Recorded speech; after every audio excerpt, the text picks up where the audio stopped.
తిరుపతి జిల్లా ఏర్పాటు మండలానికి చెందిన 10 ఏళ్ల స్కేటర్ మురారి హర్షవర్ధన్ తన స్కేటింగ్ యాత్రను సోమవారం బంగారుపాలెం వరకు కొనసాగించారు.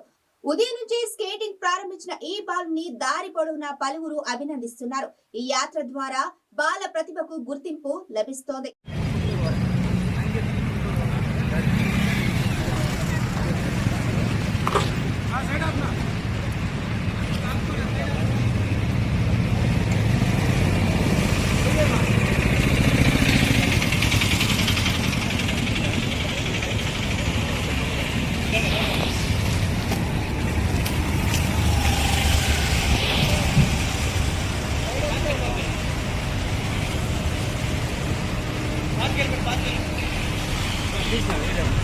వీడియో నేను దిగా